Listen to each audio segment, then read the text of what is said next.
A paz do Senhor, meus irmãos, dando continuidade aqui ao estudo no livro de Ezequiel, nós paramos lá no tópico 8 e falávamos sobre as contribuições singulares de Ezequiel, onde na letra A a gente falava sobre profeta com muitos audiovisuais.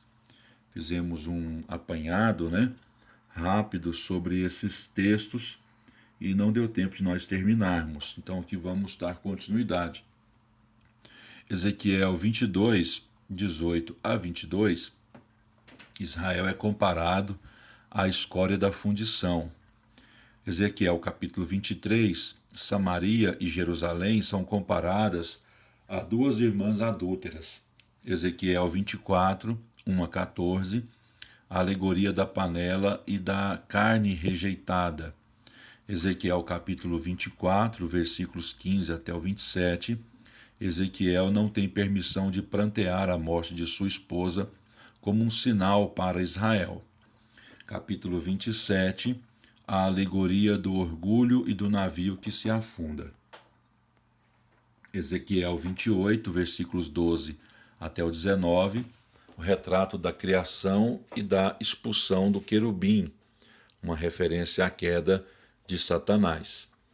Ezequiel 29 a 30, o Egito é comparado a dragão do Nilo, apanhado em armadilha, conforme Ezequiel 32, versículo 2 até o 10. Ezequiel, capítulo 31, a alegoria do corte de 2 cedros. Ezequiel 34, líderes de Israel são comparados aos pastores homicidas, em contraste com o Senhor, o verdadeiro pastor. Ezequiel 37, versículos 1 até o 14, temos ali a parábola dos ossos secos, que mesmo sem vida, daria origem à casa de Israel. Em Ezequiel 37, 16 a 22, há ali o relato da parábola dos 2 pedaços de madeira unidos como símbolo de Judá e Israel. Ezequiel capítulo 40 até o 42, é a visão do agrimensor medindo Jerusalém e o templo para a construção do novo templo. Capítulo 43, versículos 2 até o 7, a visão da volta da glória do Senhor ao novo templo. Essas representações anunciam e explicam os julgamentos do Senhor sobre Israel e as nações através da Babilônia, e a futura restauração de Israel quando os destruidores forem aniquilados.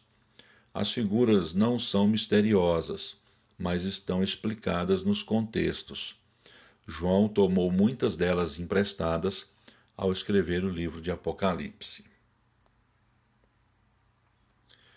Outra contribuição do livro de Ezequiel é falar sobre a questão do afastamento da glória, capítulo 10, versículo 18. A glória do Senhor é descrita em Ezequiel como a presença de Deus. Essa nuvem residia sobre o propiciatório, a tampa da arca da aliança. Essa nuvem de glória é chamada de Shekhinah, e literalmente Shekhinah significa presença. Ezequiel descreve o julgamento de Jerusalém pelo afastamento dessa glória. Nos capítulos 9 até o capítulo 11, ela é vista afastando-se com relutância do Santíssimo, em seguida da porta do templo a leste, depois da cidade, após ter flutuado sobre a porta leste e finalmente do Monte das Oliveiras, sobre o templo e a cidade, conforme Ezequiel 8, versículo 3, 10, versículo 4, versículo 18 e versículo 19, e 11, versículos 18 a 22. A sua volta, a volta da glória do Senhor, é descrita em Ezequiel 43, versículo 2 a 7, após a construção do novo templo, construído por Zorobabel, depois do período do cativeiro babilônico. A glória maior do futuro templo será a presença do próprio Senhor, ou Messias, conforme Zacarias 2:5, e eu, diz o Senhor, serei para ela um muro de fogo em redor, e eu mesmo serei no meio dela a sua glória. E Ezequiel 48:35, 18.000 medidas em redor, e o nome da cidade desde aquele dia será: O Senhor está ali, Yahvé Shammah. Vamos aqui então para a letra C. Para que saibais que eu sou o Senhor, conforme está lá no capítulo 6, versículo 7. Esse refrão é repetido mais de 60 vezes em Ezequiel, especialmente com referência aos idólatras. A declaração significava que eles saberiam que o Senhor, Yahvé, o Eterno da Aliança, era Deus e apto para cumprir a sua palavra, conforme Ezequiel 6 e versículo 14, onde diz: E estenderei a mão sobre eles e farei a terra assolada, mais assolada do que o deserto da banda de Ribla, em todas as suas habitações, e saberão que eu sou o Senhor. Ele é um Deus que cumpre a aliança, seja advertindo de julgamento por pecado, seja prometendo futura restauração, o Senhor não deixa de cumprir a sua palavra. Idolatria de Israel no Egito. Esse texto de Ezequiel, ele é muito importante, que é o Ezequiel capítulo 20, versículos 5 até o 9. Nesse texto, Ezequiel faz menção de um detalhe omitido por Moisés em Êxodo. Ao censurar os anciãos idólatras, em Ezequiel capítulo 20, e depois até peço que os irmãos leiam principalmente os versículos 5 e 9, até o 9, 5 até o 9, o profeta lembra-lhes que a idolatria da nação tinha suas raízes no Egito. O grande sofrimento dos hebreus no Egito é visto por Ezequiel como tendo também uma causa espiritual, a idolatria dos hebreus. Essa tendência para a idolatria seria curada na Babilônia, e Ezequiel quer que eles entendam isso. Letra E. Ezequiel como o Filho do Homem, capítulo 2, versículo 1. O Senhor dirige-se a Ezequiel como Ben-Adam, o Filho do Homem, 93 vezes. Esse título, Ben-Adam, era usado para se referir também a Daniel uma vez, Daniel capítulo 8, versículo 17, e mais tarde, para se referir a Jesus 80 vezes. Esse título, Ben-Adam, Filho do Homem, enfatiza a unidade do profeta com o seu povo, especialmente ao pronunciar o julgamento contra os judeus. Então, quando o Senhor chama Ezequiel de Filho do Homem, é para identificar Ezequiel com o povo hebreu. Ele é um ser humano, filho do homem, mas também ele é filho de um hebreu. Então Deus quer deixar isso bem enfatizado, onde Ezequiel ele é profeta, mas também como tendo essa identidade hebreia, ele se identifica com os sofrimentos do seu povo. Letra F, restabelecimento de Israel e o conflito com Gog e Magog, capítulo 36 até o 39. Esse é um texto sobre o restabelecimento final de Israel e o grande conflito com a Confederação do Norte. O profeta revela verdades sobre esse futuro retorno e restabelecimento. O Senhor fará com que eles voltem à terra, ali serão purificados e lhes será dado um coração novo. A nação se levantará como ossos secos. Esses ossos receberão vida espiritual e serão unidos.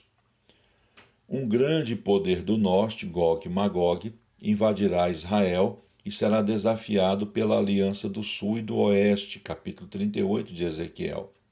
Gog e Magog serão destruídos para demonstrar ao mundo a soberania do Senhor. No pré-milenismo, que é o que a Assembleia de Deus defende como linha escatológica, Gog e Magog faz referência à última batalha mundial, uma batalha entre os rebeldes humanos e o rei Messias, que vai acontecer lá no final do milênio. Depois dessa grande batalha, aí vai ser instaurado o grande trono branco, ou seja, o juízo final. Quando formos estudar sobre Apocalipse, voltaremos a esse tema e falaremos sobre isso novamente. A casa de Israel dos últimos tempos terá novo nascimento espiritual, quando o Espírito for derramado sobre ela numa época posterior àquela batalha. A Cristologia em Ezequiel. As referências messiânicas em Ezequiel são limitadas quanto às afirmações específicas. Há, todavia, diversas referências indiretas ao Messias como pastor, como rei e como sacerdote. A sua obra como bom pastor é sugerida em Ezequiel 34, versículos 11 até o 16, após a denúncia dos pastores egoístas de Israel. Há alusões ao reinado em 21 e 27 de Ezequiel e capítulo 37 e 22. Após a predição de que os israelitas seriam congregados de todas as nações, o Senhor diz: farei deles uma só nação, e um só rei será rei de todos eles. Ezequiel 37, versículo 22. O sacerdócio do Messias não está mencionado nesse livro, mas acha-se subentendido pelo fato do templo ter sido detalhadamente descrito sem um sumo sacerdote. O fato de esse sumo sacerdote não estar mencionado faz supor que todos saibam que um sacerdote segundo a ordem de Melquisedeque será levantado para ser sacerdote no seu trono, o Messias, conforme Salmo 110, versículo 4, Zacarias capítulo 6, versículo 13 e Hebreus capítulo 5 e versículo 6. E aqui nós temos um esboço do livro de Ezequiel. O livro de Ezequiel é dividido em duas partes, né? A primeira parte, o afastamento da glória e a destruição de Jerusalém, e a segunda parte, a volta da glória e a restauração de Jerusalém. Essa primeira parte, o afastamento da glória e a destruição de Jerusalém, nós temos aqui os principais temas: as profecias da missão de Ezequiel, letra A letra B, o retrato da desolação de Jerusalém, a letra C, o afastamento da glória do templo, na letra D, a apresentação da rebelião de Judá e na letra E, profecias contra vizinhos de Judá.